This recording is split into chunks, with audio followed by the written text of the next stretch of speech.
Puisqu'on parle d'éducation, les parents doivent-ils payer pour leurs enfants? Le ministre des Solidarités, Aurore Bergé, veut mettre en place des travaux d'intérêt général pour les parents défaillants.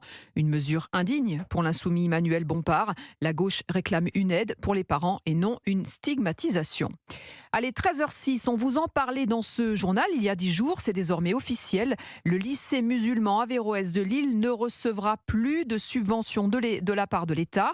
Le préfet du Nord a décidé de mettre fin au contrat parce qu'il considère que l'enseignement dispensé dans cet établissement n'est pas conforme aux valeurs républicaines.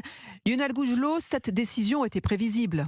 Oui, effectivement, et les conclusions du rapport du préfet du Nord sur le lycée Averroès étaient sans équivoque. Financement opaque, gestion financière douteuse, lien avec la mouvance des frères musulmans, enseignement religieux contraire au principe de laïcité, autant de reproches qu'avait déjà formulé Xavier Bertrand, le président de la région Hauts-de-France, qui depuis 2019 refusait de verser la subvention de la région au lycée et qui se satisfait ce matin de cette décision préfectorale. Ça envoie un signal clair sur le respect des valeurs républicaines. Le seul fait qu'il n'y ait plus de contrat d'association fait que nous ne serons plus obligés, la région, de verser le forfait d'externat, un peu plus de 300 000 € par an. Mais en attendant, qu'il n'y ait plus d'argent public est une chose, mais le contenu de ce qui est enseigné doit encore être vérifié.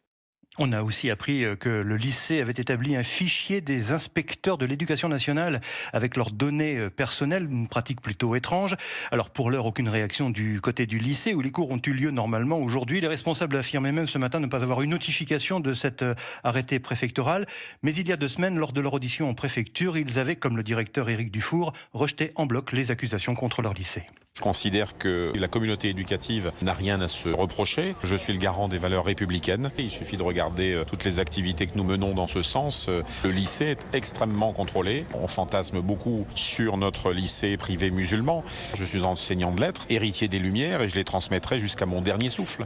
Des dirigeants qui envisagent maintenant de contester cet arrêté devant le tribunal administratif et qui enregistrent d'ailleurs quelques soutiens comme le directeur de Sciences Po Lille, l'ancien sénateur de droite Jean-René Lecerf ou encore le député socialiste Roger Vico, proche de Martine Aubry, mais aussi les députés insoumis Adrien Quatennens et Hugo Bernalicis.